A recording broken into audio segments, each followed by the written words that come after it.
सबसे पहले तो आप लोगों के चैनल के माध्यम से सभी देशवासियों की तरफ से जय हिंद जय भारत।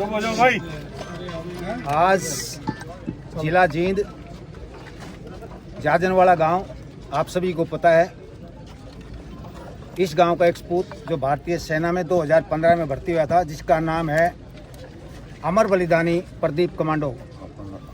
ये 2015 में आर्मर्ड 63 कैवेलरी के अंदर गया था। 2 साल नौकरी करने के बाद पीटी कोर्स और कमांडो कोर्स किया और उसके बाद 2017 में ये फर्स्ट पैरा एसएफ जिसको बोलते हैं स्पेशल फोर्स, उसके अंदर पोस्टेड चला गया और 2020 में इसकी शादी हुई है। 2022 में इसकी शादी हुई है और 3 महीने की इसकी जो पत्नी है वो पेट से है, मतलब प्रेग्नेंट है, गर्भवती है। और आपको पता है 2 दिन पहले ही श्रीनगर के अंदर जम्मू एंड कश्मीर में कुलगाम एक जगह है जहां पर उग्रवादियों के साथ हमारी सेना की मुठभेड़ चल रही थी। उसी दौरान 4 आतंकवादी मारे गए और हमारी भारतीय सेना के 2 जवान अपनी मातृभूमि की रक्षा करते हुए उन उग्रवादियों को कंट्रोल में करते हुए, उनको ख़त्म करते हुए अपने सर्वोच्च जीवन का जो उन्होंने बलिदान दिया। और आज जाजनवाड़ा गांव में अमर बलिदानी प्रदीप नैन कमांडो के अंतिम संस्कार में जो आप सभी गांववासी, आसपास के गांववासी, सभी पूर्व सैनिक और जितने भी यहाँ जो भी जिस भी चाहे कोई राजनीति से, चाहे प्रशासनिक या कोई सैनिक संगठन यहाँ पर आ रहे हैं, आप लोगों ने बहुत ही शांति प्रिय एक संदेश दिया है। और इतनी भीड़ को देखते हुए और आपने जो अमर बलिदानी प्रदीप नैन को जो श्रद्धा सुमन अर्पित कर श्रद्धांजलि दी है, इसके लिए मैं समस्त जो इस अंतिम यात्रा में शामिल हुए, पार्थिव शरीर को अंतिम यात्रा में शामिल होकर जो सलामी दी है, जो श्रद्धांजलि दी है, जिन्होंने पुष्प अर्पित किए हैं, सभी का तहे दिल से धन्यवाद करता हूं। और सभी मीडिया कर्मियों का मैं धन्यवाद करता हूं। और आप लोग कुछ इसके अंदर ऐसा मसाला मिलाइए, जो लोग यहाँ आते हैं फ़ोटो खिंचवा के चले जाते हैं एक बार शहीद के नाम से, उसके बाद शहीद के परिवार की कोई देखभाल नहीं करता है, उनके साथ खड़ा नहीं होता है। जितने भी भारत के अंदर या हरियाणा के अंदर जो संगठन हैं, वही ऐसे हैं जो शहीद परिवारों के लिए लड़ते हैं, उनकी मदद के लिए उनके साथ खड़े होते हैं। सर, परिवार के बारे में क्या कुछ कहना चाहूँगा? देखिए, परिवार आपको पता ही है, ये अपने माता पिता का इकलौता पुत्र था। हम हरियाणा सरकार से और केंद्र सरकार से एक मांग करते हैं कि प्रदीप नैन जो कमांडो हमारे अमर बलिदानी हैं, उनके परिवार से उनकी बहन को उनकी जगह नौकरी दी जाए और ये हम दिलवाएंगे। और प्रशासन की जिम्मेवारी भी बनती है, केंद्र सरकार की भी जिम्मेवारी बनती है कि उसके परिवार से एक सदस्य को नौकरी दी जाए, जो जिस काबिल होगा उसी आधार पर उसको नौकरी दी जाएगी।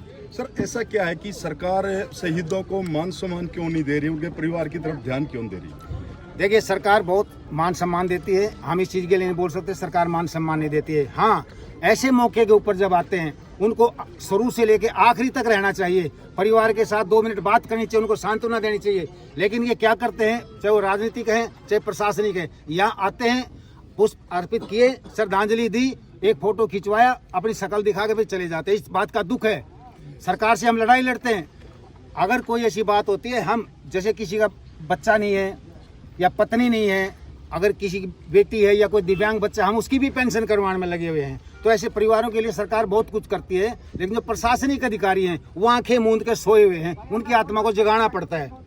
सर, एक बात और पूछना चाहेंगे, जो अग्निवीर की पिक्चर डेथ हुई थी, उसको मतलब ये कोई स्टाफ वाले नहीं देने आए, वैसे नहीं परिवार वाले देने आए? देखिए, अग्निवीर की हमारी बहुत लंबी लड़ाई चल रही है। आप लोगों को पता होगा 23 मार्च 2020 के अंदर आपने देखा था, जींद के अंदर एक हमने बहुत बड़ी सभा बुलाई थी।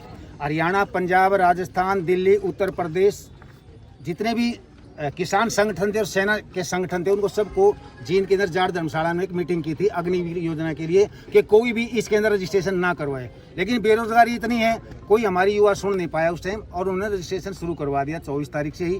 अग्निवीर के लिए हम सरकार से हमारी मांगे चल रही है। आप लोगों ने देखा होगा, सैनिक पिछले 14 महीने रोडों के ऊपर रहे हैं, जंतर मंतर पर रहे हैं, कितने ज्ञापन दिए हैं, कितने हमने प्रदर्शन किए हैं, लेकिन सरकार अभी कुछ जगी है।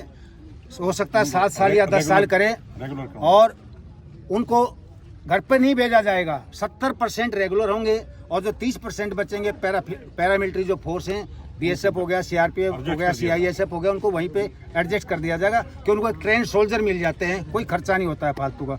दूसरा, अभी जैसे बोलते हैं अग्निवीर को कोई मुआवजा नहीं मिलता है, मैं आपको बता देना चाहता हूँ, अगर अग्निवीर किसी action in killed in action, अगर किसी मुठभेड़ में मारा जाता है, अगर वो शहीद होता है तो उसको 1 करोड़ सरकार मुआवजा देती है और उसका इंश्योरेंस अलग से तकरीबन 1.5 करोड़ रुपया हो जाता है। हम ये नहीं कह सकते कोई बोलता है अग्निवीर को कुछ नहीं मिलता है। बहुत राजनीतिक पार्टियां ये अफवाह फैलाती हैं। पंजाब में नहीं मिला था सर एक अभी ऐसा है, अगर हमारा कोई भी सैनिक, मैं आपको एक उदाहरण देना चाहता हूँ, अगर कोई सैनिक, वो तो एक अग्निवीर है, अगर रेगुलर सैनिक भी अगर सुसाइड करता है, खुदकुशी करता है, तो एक अपमानजनक, एक हमारी जो संस्था है सेना, उसको अपमानजनक मौत मानते हैं, उसको शहीद का दर्जा नहीं मिलता है।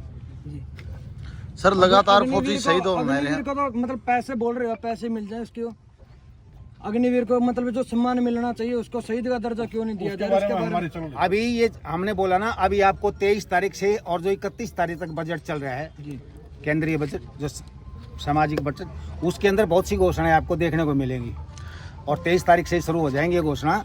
रही अभी से सेना की, तो ये पहले भी होते थे, शहीद पहले नहीं होते थे, अभी थोड़ा कम है। देखो, अगर कोई एक परिवार में अचानक आके घुसेगा, मैं आपको एक उदाहरण देता हूँ, मेरे हथियार बंदो, आपके घर में 20 हथियार हैं, अगर मैं एक घुसता हूँ, ऑटोमेटिक हथियार है, 2-4 को मैं कैजुअलिटी जरूर करूंगा, बाद में आप मेरा कुछ भी करते रहें। जब आमने सामने की मुठभेड़ होती है बाद में, तो मेरे पीछे 2 आदमी और खड़े होंगे स्पोर्ट में, तो यही वहाँ पे है, क्यों नई जगह है, वहाँ का जो लोकल आदमी है अभी तो हमारे को बहुत सपोर्ट करता है सेना को, पहले सपोर्ट नहीं करते थे, तो इसलिए जो ऐसे आ जाते हैं अंदर और वो नुकसान, उनका काम है, हम तो मरेंगे, उनके पास देखना ऐसे ऐसे इंजेक्शन और कैप्सूल होते हैं, उनको कोई असर नहीं पड़ता, उनको काट दो, मार दो, कैसे भी, ठीक है। और इसी के साथ मैं आप लोगों ने जो ये संदेश, मैं चाहता हूँ ये संदेश आगे तक जाना चाहिए, दूर दूर तक इसको ज़्यादा से ज़्यादा फैलाएं। और जो अमर बलिदानी होते हैं, जो शहीद होता है जिस भी गाँव, वो कोई शहीद किसी गाँव का नहीं होता, परिवार का नहीं होता, हमारे राष्ट्र का होता है, तो उसको पूरा मान और सम्मान देने का सभी भारतवासियों का फर्ज बनता है। जी एक लास्ट सवाल है, जिस प्रकार से जो शहीद हुए हैं, जितना मान सम्मान अंतिम संस्कार तक उसको दिया जावे है, कहीं ना कहीं बाद में वो संस्कार के बाद कोई भी मतलब याद नहीं करता, और जो परिवार है उसने सरकारी दफ्तर के चक्कर काटने पड़े हैं। ऐसा कुछ नहीं है। ऐसा है, अगर कोई नज़दीक जितने भी कैप वाले खड़े हैं, कोई भी है जो पेंशन आगे काम कर रहे हैं, वो सबकी मदद करते हैं। और जींद में आप लोगों को पता है 64 स्टैचू, 64 स्कूलों के नाम, और अभी हमारा ये कौन सा शहीद हो गया, प्रदीप कितना नंबर हुआ है? 74 है ये। 74 है, तो जल्दी ही इसके लिए भी ऐसा नहीं है कि कोई सूद बुद लेता, वो हमने पहले बोल दिया कौन सूद बुद लेता है, हम उन शहीद परिवारों के साथ खड़े हैं। कोई भी शहीद परिवार ये नहीं कह सकता हमारे शहीद का शहीदी दिवस नहीं मनाया जाता है, उसके घर पे जाकर हम उसका शहीदी दिवस मनाते हैं, उसको पूरा मान और सम्मान देते हैं, परिवार को सम्मानित करते हैं।